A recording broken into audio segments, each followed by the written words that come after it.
공부하겠습니다. 이사야서 40장부터 55장까지의 말씀 속에서 오늘은 주목해 볼 것은 이제 이사야서가 제2 이사야서로 알려진 이 이사야서에는 구약 성경 이스라엘 백성들의 전승을 굉장히 많이 사용하고 있는 그런 모습들을 보게 됩니다. 전승에 나타난 이야기들을 많이 사용한다는 것은 무슨 의미냐면은 그 백성들의 옛날의 상황을 회고해야 되는 필요성이 이제 생긴 것입니다. 그러니까 말해서 지금 이스라엘 공동체가 하나님께로부터 그들이 전승받았던 많은 그 과거의 역사적 사실들을 잊어버리고 살아가는 그런 모습을 보여주고 있는 것입니다. 그래서 이제 이사야는 의도적으로 이 책을 읽는 독자들에게 원래 우리 민족이 이런 전승들을 가지고 있었다라는 것을 이제 강조하는 것이죠. 그러다 보니까 이사야서 40장부터 55장까지는 유난히 창세기에 대한 인용이 많습니다. 사실 창세기를 가장 많이 인용한 책이 이제 구약 성경에서 시편인데, 시편도 다윗이 그의 어떤 인생을 회고하면서 돌아보면서 하나님께서 자기를 어떻게 인도하셨는지 이것을 찬양하는 시잖아요. 그러니까 하나님을 찬양할 때에 우리가 어떤 것을 가지고 하나님을 찬양할 수 있겠습니까? 두 가지예요. 하나는 뭐냐면은 우리를 존재하게 만들어 주신 분이 누구인지에 대해서 찬양을 하게 돼 있고요. 그 다음에 두 번째는 우리를 구원해 주신 분에 대해서 찬양하게 돼 있어요. 우리의 존재 가치를 부여해 주신 분과 그리고 우리가 부족하고 어렵지만 끝까지 우리를 사랑으로 구속해 주시고 인도해 주시는 분, 그런 하나님을 만날 때 우리는 여호와 하나님을 찬양하는 거죠. 저와 여러분들도 하나님을 찬양하게 될 때에 그 찬양의 핵심 주제는 결국에는 나를 지으시고 나를 구속하신 분, 이런 거거든요. 그런 자기 자신의 신앙 고백을 할 때에 자연스럽게 창조와 구속의 모티프를 많이 고백할 수밖에 없는데, 그 고백이 많이 나오는 것이 시편인데 시편보다 더 많이 나오는 데가 이사야서라는 겁니다. 사실 우리가 언뜻 생각할 때 시편은 편수도 150편 제일 많고 분량도 제일 많고 그 다음에 하나님께 대한 고백의 찬양이 제일 많은 곳이기 때문에 당연히 창조에 대한 이야기라든지 이런 어떤 전승들을 많이 활용할 것 같은데, 실제로 굉장히 많이 이제 시편을 씁니다. 창조에 대한 모티프도 되게 많고, 오늘 우리가 다루는 그 다음에 이제 이스라엘의 독장들, 야곱에 대한 모티프 이런 것도 굉장히 많은데, 그 시편보다도 더 많이 등장하는 것이 이사야서고, 특별히 이사야서 40장부터 55장까지 그 이야기가 집중적으로 등장을 합니다. 예를 들자면은 하나님께서 세상을 창조하셨다라는 그런 표현을 쓸 때 히브리어에서 사용한 용어가 바라라고 하는 용어인데요. 이 용어는 이제 무로부터의 창조, 그런 걸 말하거든요. 아무것도 없는 곳에서 하나님 만드셨다. 하나님께서 창조하시는 행위를 표현하는 유일한 단어가 이제 바라라고 하는 그런 히브리어인데, 그 바라라고 하는 히브리어 단어가 창세기보다 더 많이 쓰인 것이 이사야서입니다. 당연히 시편보다도 더 많이 쓰였겠죠. 더군다나 이 이사야서 40장부터 55장까지 이 단어들이 집중적으로 쓰이게 됩니다. 그래서 우리는 이사야서 40장부터 55장까지에 나타난 기록들 중에서 창조에 대한 기록들을, 창조 전승에 대해서 좀 생각해 볼 수가 있습니다. 간단하게 한번 보겠습니다. 먼저 이사야서 40장 26절. 아마 여러분들이 이사야서를 읽으면서 가장 많이 암기하려고 하고 가장 많이 익숙하게 들었던 성경절들이 다 이거예요. 창조와 관련된 거죠. 어제도 읽었지만 다시 한번 보겠습니다. 이사야서 40장 26절. 너희는 눈을 높이 들어 누가 이 모든 것을 창조하였나 보라. 주께서는 수요대로 만상을 이끌어내시고 그들의 모든 이름을 부르시나니 그의 권세가 크고 그의 능력이 강함으로 하나도 빠짐이 없느니라. 우리가 잘 아는 말씀이지 않습니까? 이 모든 것을 누가 창조하였나 보라는 것이죠. 그 다음에 28절입니다. 그래서 28절에 또 보면은 너는 알지 못하였느냐 듣지 못하였느냐 영원하신 하나님 여호와 땅 끝까지 창조하시는 이는 피곤하지 않으시며 곤비하지 않으시며 명철이 한이 없으시며. 지금 창조신앙을 많이 잊어버린 것입니다. 오늘날 제7안식일 예수재림교회가 안식일 사상을 강조하면서 지속적으로 강조하는 게 뭐냐면 현대 사회의 많은 사람들이 창조주 하나님에 대한 신앙을 잊어버렸다는 거죠. 그 창조주 하나님의 사랑을 잊어버렸기 때문에 하나님께서는 마지막 시대에 남은 자손들에게 창조신앙을 회복시켜주고 창조를 강조하도록 하시는 거죠. 그래서 기독교 역사에서 기독교 2000년 역사에서 창조신앙이 굉장히 강조되는 때가 바로 10세기, 20세기 제7안식일 예수재림교인들이 안식일 신앙을 회복하면서요. 창조신앙을 잊어버렸기 때문에 하나님께서는 그 신앙을 회복하도록 메시지를 집중적으로 재림교인들에게 주셨다는 것으로 우리가 역사적 해석을 할 수가 있죠. 바로 그런 것 마찬가지입니다. 지금 여기 이사야서 40장부터 55장까지 이 말씀을 듣는 백성들은 어떤 특징을 가지고 있냐면 창조신앙을 잊어버린 거예요. 그래서 그 잊어버린 창조신앙을 회복하기 위해서 계속해서 이런 말씀을 주시는 것입니다. 41장에도 있죠. 20절에 보면은 41장 20절 무리가 보고 여호와의 손이 지으신 바요 이스라엘의 거룩하니까 이것을 창조하신 바인 줄 알며 함께 헤아리며 깨달으리라. 이렇게 창조신앙에 대해서 이야기합니다.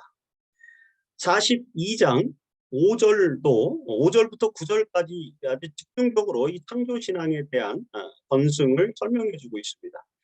이사야서 42장 5절로 9절까지 있는 말씀.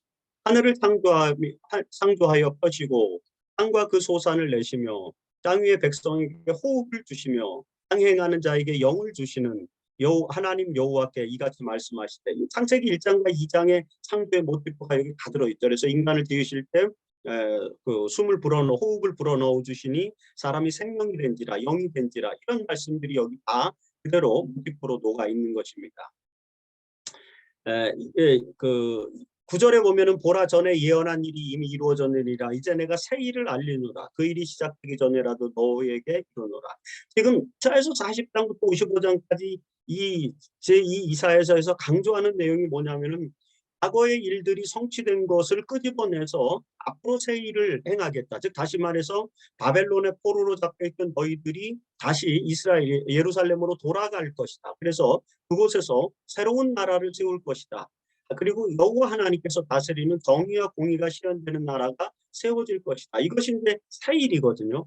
그 새 일에 대한 예언을 계속 하시면서 그 새 일이 일어날 것에 대한 증명으로 지금 뭘 하고 있는가 하면 과거에 하나님이 너희를 어떻게 인도하셨는지 과거에 어떤 일이 있었는지를 설명하는 건데 그 첫 번째 단초가 뭐냐면 창조라는 것입니다. 그래서 창조에 대한 모티프를 얘기하는 것입니다. 43장 1절에서도 야곱아 너를 창조하신 여호와께서 지금 말씀하시느니라 이스라엘아 너를 지으신 이가 말씀하시니라 너는 두려워하지 말라 내가 너를 구속하였고 내가 너를 지명하여 불렀나니 너는 내 것이다. 그 다음에 43장 7절에도 내 이름으로 불려지는 모든 자, 내가 네 영광을 위하여 창조한 자를 오게 하라. 창조의 목적을 우리가 이 말씀을 가지고 설명하지 않습니까? 창조의 목적이 드러나는 것입니다. 자, 여기서 저희가 주목할 것은 뭐냐면 창세기 43장 1절 같은 이사야서 43장 1절에서 보면은 창조주 하나님을 이야기하면서 너를 구속하였다 이렇게 이야기합니다. 출애굽기에도 보면은 출애굽기 20장에서 십계명을 설명할 때에 안식일 계명을 설명하면서 이 6일 동안 모든 것을 만들고 창조 모티프를 강조하다가 신명기 5장에 가서는 느닷없이 애굽에서 너희를 인도하신 여호와 하나님 구속주를 강조하면서 그러므로 하나님께서 너희에게 안식일을 지키라 하느니라. 이렇게 안식일 신앙이 창조 모티프를 설명하면서 거기는 구속적 모티프가 함께 들어있다는 얘기를 하게 됩니다. 네, 이런 창조와 구속의 연결성을 가장 잘 설명해 주는 것이 이사야서인데 이사야서에는 그 하나님의 창조 모티프를 강조하는 이유가 뭐냐면은 너희를 이처럼 구속하여서 새 하늘과 새 땅으로 인도해 주실 것이다라는 사실을 강조하는 데 있어요. 사실 뭐 아모스서라든지 그다음에 뭐 호세아서라든지 이렇게 창조 모티프를 강조하는 곳에서 주로 메시지를 읽어보면은 하나님은 이렇게 창조주인데 너희가 그 하나님을 거역했기 때문에 하나님 창조주 하나님이 너희를 심판하실 것이다. 창조는 항상 심판의 모티프와 연결이 돼 있어요. 구약에서 창조를 인용하는 것들이. 근데 이사야서에는 창조 모티프가 전부 창조 전승이 다 구속과 연결이 되어 있습니다. 새하늘과 새 땅과 연결이 되어 있다는 것입니다. 이것이 이사야서에서 창조를 설명하는 또 하나의 아주 중요한 그런 특징이다라고 이렇게 말씀드릴 수 있습니다. 이사야서 44장 21절과 22절에서도 또 창조에 대한 이야기가 나오죠. 야곱아 이스라엘아 이 일을 기억하라. 너는 내 종이니라. 내가 너를 지었으니 너는 내 종이니라. 이스라엘아 너는 나에게 잊혀지지 아니하리라. 지금 이스라엘 백성들은 바벨론의 포로 상태에서 포로 상태에 살면서 신앙도 믿음도 그다음에 그들의 모든 어떤 종교적 정체성이나 민족적 정체성이나 이런 것들이 다 사라진 것처럼 그렇게 보이는 것이죠. 그런데 하나님께서 내가 너를 만들었기 때문에 창조하였기 때문에 너희는 절대로 잊혀진 존재가 아니다라는 거죠. 그래서 창조는 새로운 구속과 희망을 설명하는 그런 내용으로 모티프로 등장하는 것입니다. 22절에도 그래서 내가 너를 구속하였습니다. 이렇게 너를 지었습니다. 너를 구속하였습니다. 너를 창조하였다. 너를 구속하였다. 이렇게 창조와 구속이 안식일 계명에서 출애굽기 20장과 그 다음에 신명기 5장에서 창조 모티프로 구속 모티프로 이렇게 나타나는 것처럼 이사야는 창조 신앙을 구속 신앙으로 지속적으로 연결시키고 있다는 것이 굉장히 특징적인 것입니다. 이사야 45장 7절에도 창조 모티프가 나오죠. 나는 빛도 짓고 어둠도 창조하며 평안도 짓고 환난도 창조하나니 나는 여호와라 이 모든 일을 행하는 자니라 하였느니라. 이런 제 말씀 있고요. 그 다음에 12절에서도 또 창조 모티프가 나옵니다. 그리고 이사야서 51장 15절로 16절에서도 또 이제 창조 모티프가 나오죠. 이사야서 51장 15절로 16절. 나는 내 하나님 여호와라 바다를 휘저어서 그 물결을 뒤흔들게 하는 자이니 그 이름은 만군의 여호와라.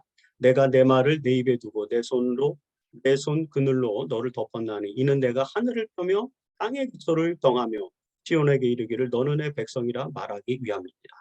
창조주 하나님을 드러내는 이유가 뭐냐면 이스라엘 백성들에게 너는 나의 백성이다라는 것을 선언하기 위함이다라는 그런 말씀을 이처럼 이사야서에는 창조 모티프가 지속적으로 등장하고 그것을 통해서 하나님께서 이스라엘 백성들을 지으시었고 그 다음에 세상 만물을 창조하셨기 때문에 너희는 절대로 바벨론 또는 바벨론에 있는 그 무시무시한 또 굉장히 위대한 것처럼 보여지는 그런 우상을 절대 의지하지 말고 창조자 하나님을 의지해라. 내가 너희들을 택하여 불렀기 때문에 너희는 나의 백성이다. 내일 저희가 이제 여호와의 종이라고 하는 개념을 가지고 또 이제 이 부분에 대해서 이제 여호와의 종 모티프에 대해서 또 공부를 할 건데 여호와의 종이라고 하는 개념도 이제 다 이 창조 모티프와 전부 연결이 돼 있는 그런 모습입니다. 계속해서 이사야는 하나님께서 이스라엘을 만드시고 지으시고 택하시고 구속하시고 이 부분을 강조하면서 바벨론에서 포로 생활을 하는 백성들을 그 포로 생활이 50년, 60년, 70년 가고 있는 그런 사람들에게 그래서 자신들의 종교적 전승과 신앙적 전승을 잊어버리고 있는 백성들에게 그 신앙 전승을 회복하도록 이렇게 창조 모티프를 많이 이야기하고 있다는 것입니다. 오늘 우리 시대에 상당히 잘 적용되는 그런 말이죠. 현대 사회의 그 과학의 발전으로 인해서 그리고 위대한 문명, 21세기 문명, 4차 산업혁명으로 들어가는 이 기술 인본주의 사회 이런 시대적인 특징을 볼 때 사람들이 하나님께서 이 세상을 창조했다라고 하는 것에 대한 신앙과 믿음을 누리하기가 되게 어렵고 그 다음에 창조주 하나님을 강조하는 저희 재림교인들도 사람들에게 그 하나님의 창조를 이렇게 과학적으로 또는 이성적으로 합리적으로 입증하기가 굉장히 어려운 그런 시대에 놓여 있죠. 인간이 오히려 창조주가 돼가는 시대 아닙니까? 그래서 유발 하라리는 호모데우스, 신이 된 인간의 시대라고 이렇게 규정을 해버렸습니다. 이제 인간이 컴퓨터도 만들고, 인간이 사이버 공간도 만들고, 인간이 사이보그도 만들고, 이제 인간이 모든 것들을 다 만들어내는 시대. 데이터, 이제 인간이 데이터에 의존하는 시대. 그래서 데이터교가 만연하는 이런 시대. 인간 스스로가 신이 된 시대. 그거를 일컫는 용어가 호모데우스입니다. 호모는 인간이라는 얘기고, 데우스는 신이라고 하는 얘기니까 신이 된 인간이라는 얘기죠. 이런 시대의 창조신앙을 이제 회복해야 되는 그런 상황들이 있는 거죠. 그래서 이사야서의 말씀이 오늘 우리 시대에도 상당히 역사적으로 적용된다라고 그렇게 볼 수 있습니다. 두 번째 모티프, 이제 전승은 뭐냐면은 야곱과 아브라함에 대한 이야기를 또 되게 많이 하죠.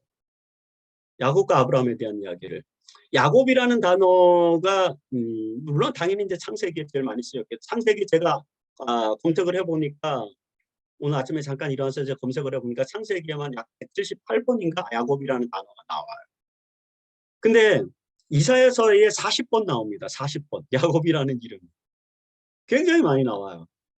그러니까 창세기 말고 야곱이라고 하는 이름이 제일 많이 나오는 성경이 이사야서입니다.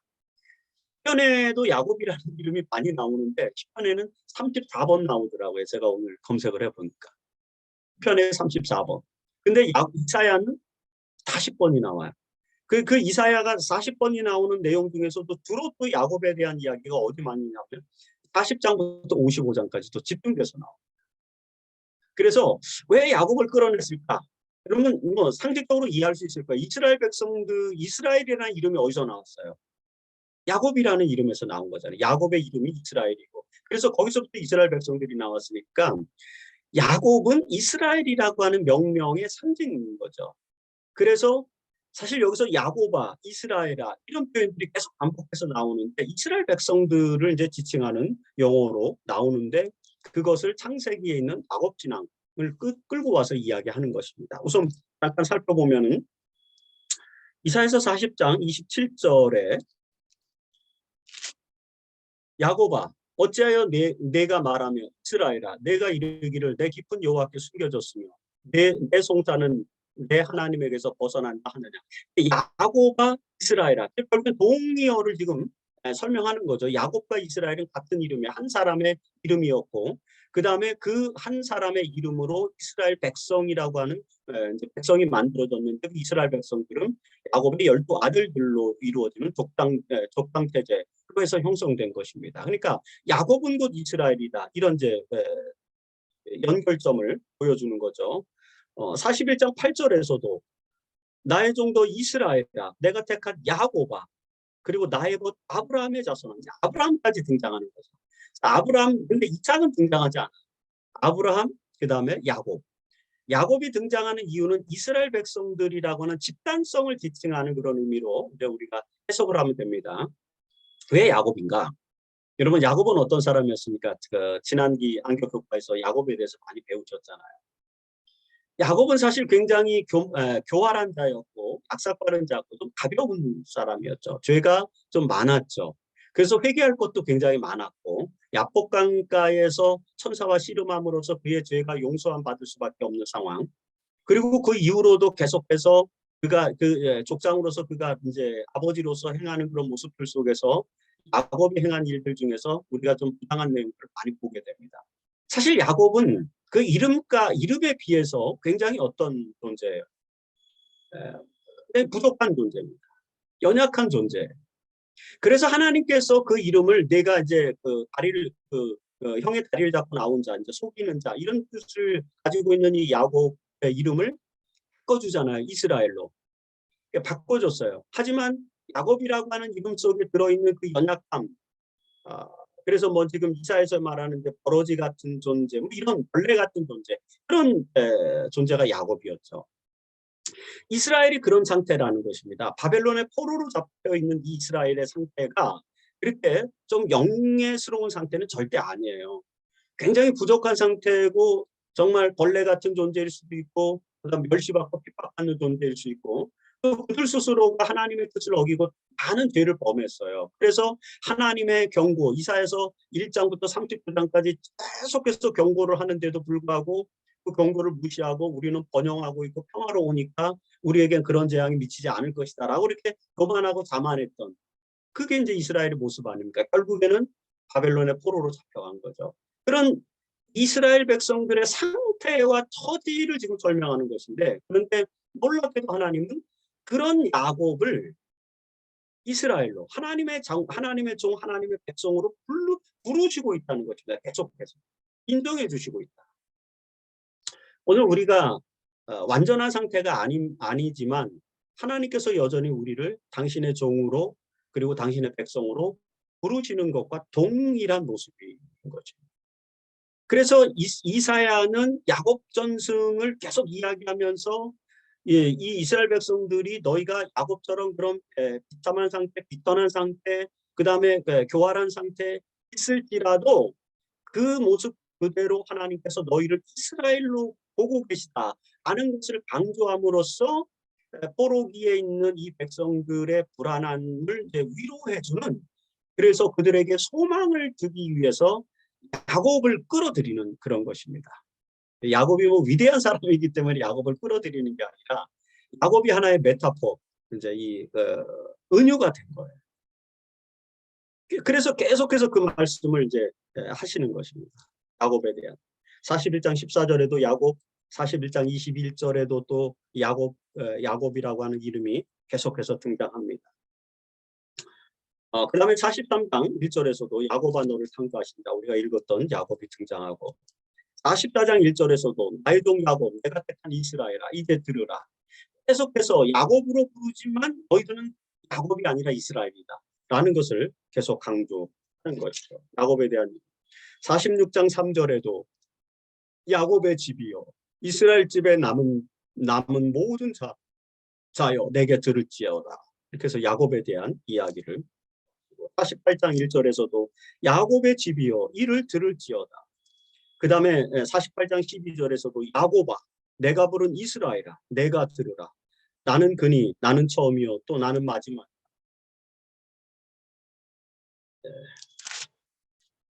그리고 51장 2절에서는 또 아브라함이 또 등장하죠. 그래서 너희 조상 아브라함과 너희를 낳은 사라를 생각하여 보라. 아브라함이 혼자 있을 때 내가 그를 부르고 그에게 복을 주어昌盛하게 하였느니라. 이렇게 야곱과 아브라함, 그러니까 족장들의 전승을 끌어내서 그것을 통해서 지금 이스라엘 백성들의 상태를 위로해주는 그런 말씀으로 나오는데, 특별히 야곱이 계속 나오다가 아브라함이 두 번 나오는데, 아브라함이 41장 8절과 9절에 나오고 그 다음에 51장 2절에 나오는데, 이 아브라함이 등장할 때는 특별히 뭐가 나오냐면은 하나님께서 너희를 의로운 백성으로 여기고 구원해 주시겠다. 그래서 여러분 로마서 이제 3장부터 우리가 읽어보면은 거기 바울이 뭐라고 말하냐면 아브라함이 하나님을 믿음의 의로 여기셨다. 그래서 아브라함의 믿음의 의가 결국에는 우리가 믿음으로 말미암는 의를, 여호와 하나님의 의를 우리가 부여받는 그런 결정적인 이유가 아브라함이 믿음으로 의로 여기셨기 때문이다라는 사실과 연결시키는데, 이 아브라함이라고 하는 인물이 믿음의 조상이고 의를 받는 모든 백성들의 상징이 된 그 내용을 여기 이사야서에서도 그 모티프로 우리에게 보여줍니다. 그래서 이사야서 51장 1절로 2절에 보면은 2절에서 너희 조상 아브라함의 이야기를 하는데 그 1절부터 보면은 너희가 의를 따르라, 의를 추구하라, 의를 추구하고 여호와를 찾아 구하는 너희는 내게 들을지어다. 너희를 떠낸 반석과 너희를 파낸 묵묵한 구덩이를 생각해보라. 여기서 너희를 떠낸 반석 아브라함, 그 다음에 너희를 파낸 묵묵한 구덩이 사라 이렇게 설명한다고 하는 것입니다. 왜냐하면 2절에 너희 조상 아브라함과 너희를 낳은 사라를 생각하여 보라 이렇게 해서 이제 연결되거든요. 떠낸 반석과 파낸 우묵한 구덩이를 생각해보라, 아브라함과 사라를 생각해보라 이렇게 해서 연결시킵니다. 근데 이 사람들이 결국에는 어떤 사람들이었냐면 의를 따르며 여호와를 찾아 구하는 사람이었다는 거죠.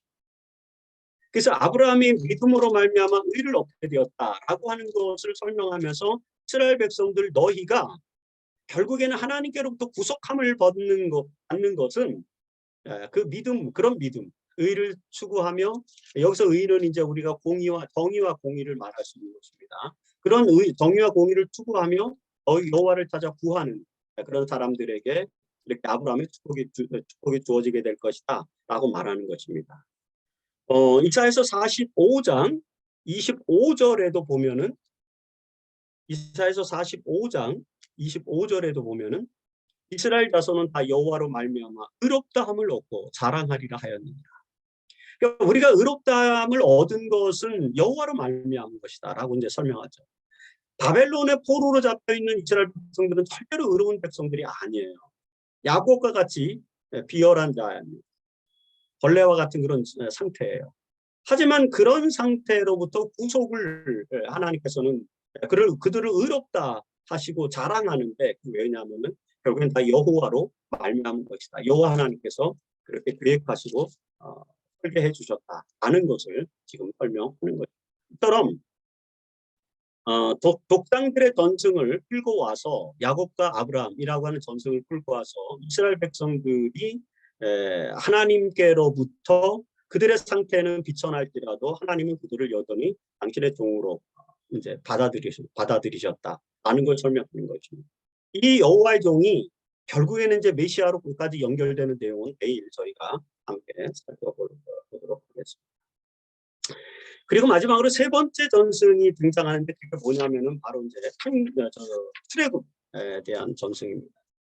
출애굽 전승이 등장하는 이유는 이제 하나의 특별한 목적을 갖고 있기 때문에, 여러분 창세기와 출애굽기를 읽어보면은 거기에 은근히 어떤 메타포가 많이 등장하냐면은 다니엘서 이야기가 되게 많이 등장해요. 뭐 요셉이 꿈을 꾸는 장면인 다니엘이 꿈을 꾸는 장면과 유사하고 이런 게 있는데, 그 중에서도 가장 중요하게 우리가 주목해야 될 게 뭐냐면은 출애굽의 사건은 탈바벨론의 사건과 연결되는 것입니다. 이스라엘 백성들이 애굽으로부터 나왔죠. 애굽은 어떤 곳입니까? 세속도시, 죄악도시를 상징적으로 보여주는 것이 애굽이 이집트 아닙니까? 그래서 그런데도 불구하고 하나님의 백성들은 이집트에 들어가서 살아야 돼요. 하지만 하나님의 언약은 뭐냐면 그 이집트에서 너희가 나올 것이라는 거죠. 우리는 이 세상 세속도시 속에서 살게 돼 있습니다. 이 세상을 벗어나서 살 수는 없어요. 죄악의 세상에서 우리는 살 수밖에 없죠. 그게 이집트에 들어가서 야곱의 자손들 70명의 자손들이 이집트로 들어갔던 이유를 우리에게 설명해 주는 거지 않습니까? 그렇지만 희망은 어디 있냐면은 그 세속도시에서 나오는 거죠. 그래서 애굽에서 나오는 거. 출애굽은 구속을 상징하는 대표적인 메타포가 되죠. 그런데 성경에는, 구약에는 이집트 못지않게 죄악 세상을 대표하는 도시가 또 하나 있죠. 바벨론입니다.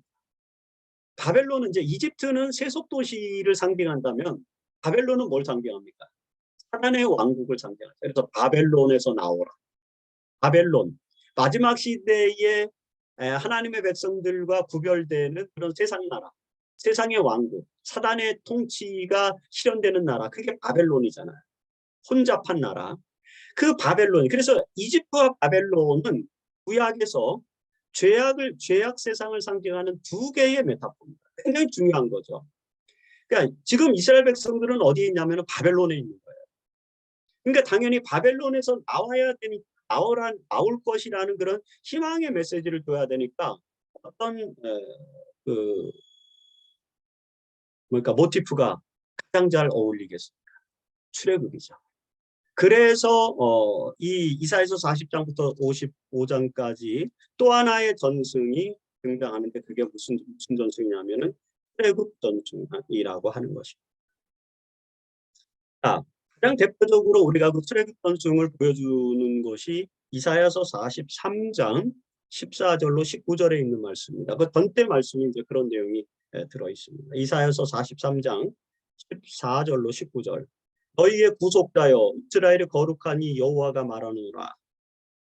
너희를 위하여 내가 바벨론의 사람을 보내어 모든 갈대아 사람에게 자기들이 연락하던 배를 타고 도망하여 내려가게 하리라. 자, 그리고 15절부터 이제 본격적으로 나는 여호와 너희 거룩한 이요 이스라엘의 창조자여 너희의 왕이니라. 나 여호와가 이같이 말하노라. 바다 가운데의 길을 큰 물 가운데에 지름길을 내고. 그럼 바다 가운데에서 길을 냈던 사건이 무슨 사건이에요? 홍해를 가는 사건이에요. 자, 그 다음에 큰 물 가운데서 지름길을 내고, 이건 뭐 똑같이 홍해 사건을 설명하면서 또 요단강 사건을 또 설명합니다. 자, 출애굽 모티프죠. 병거와 말과 군대의 용사를 이끌어내어 그들이 일시에 엎드려져 일어나지 못하고 소멸하기를 뻗어가는 등불 같이 하였느니라. 홍해에다가 애굽의 그 바로의 모든 군들을 병거와 말과 군대의 용사들을 수장시켰지 않습니까? 이 출애굽 모티프죠. 홍해를 거르는 출애굽 모티프가 선명하게 드러납니다. 근데 이 출애굽 모티프를 설명하는 데에 14절에 보면은 뭐라고 말해요? 내가 바벨론의 사람을 보내어 모든 갈대아 사람에게 자기들이 연락하던 배를 타고 도망하여 내려가게 하리라. 그러니까 바벨론을 혁파하리라 그거잖아요. 그러니까 결국엔 바벨론을 무너뜨리고 그들을 바벨론으로부터 구원해낼 자를 설명하는데, 그런데 그 모티프는 뭐냐면 출애굽 모티프입니다. 그러니까 출애굽을 기억하라 이거예요. 그것처럼 너희가 바벨론에서 구원함을 받을 것이다 하는 것이죠. 그래서 18절에 보면은 너희는 이전 일을 기억하지 말며 옛날 일을 생각하지 마라. 이제 옛날 일, 이전 일, 이거는 이제 그 2차에서 1장부터 39장까지의 그 일들이에요. 너희들이 그렇게 하나님의 명령을 따르지 않고 그래서 이제 너희가 바벨론의 포로로 잡혀올 수밖에 없는 이런 상황들에 대해서 기억하지 말고 19절에 보라 내가 새 일을 행하리니 이제 나타낼 것이다. 이제 내가 새 일 너희들을 바벨론에서부터 구원해서 다시 예루살렘으로 돌아가게 할 것이다. 그래서 거기서 여호와의 거기서 이제 새롭게 이스라엘 왕국을 세우게 할 것이다. 이거죠. 그것은 단지 역사적인 이스라엘의 회복을 말하는 것뿐만 아니라 나아가서 여호와 하나님께서 정의와 공의로 통치하시는 그런 나라를 설명하는 것입니다. 그래서 광야의 길을 사막에 강을 내리니 20절에 들짐 중고 승냥이와 타조도 나를 동경할 것은 내가 광야의 물을 사막에 강들을 내어 내 백성 내가 택한 자에게 마시게 할 것입니다. 이 백성은 내가 나를 위하여 지었나니 나를 찬송하게 하려 함이니라. 그래서 출애굽 모티프를 가지고 탈바벨론의 이야기를 이제 설명하는 것입니다. 48장 20절에도 그래서 48장 20절에 너희는 바벨론에서 나와서 갈대아인을 피하고 즐거운 소리로 이를 알게 하여 들려주며 땅끝까지 반파하여 이르기를 여호와께서 그의 종 야곱을 구속하였다. 바벨론에서 나와야 된다. 나올 것이다. 탈바벨론에 대한 이야기를 하게 됩니다. 52장 11절에서도 너희는 그래서 이제 너희는 떠날지어다. 거기서 나오고 바벨론에서 나오고 부정한 것을 만지지 말지어다. 그 가운데서 나올지어다. 여호와의 기구를 매는 자들이요 스스로 덩결하게 할지어다. 이스라엘 백성들이 홍해를 건널 때에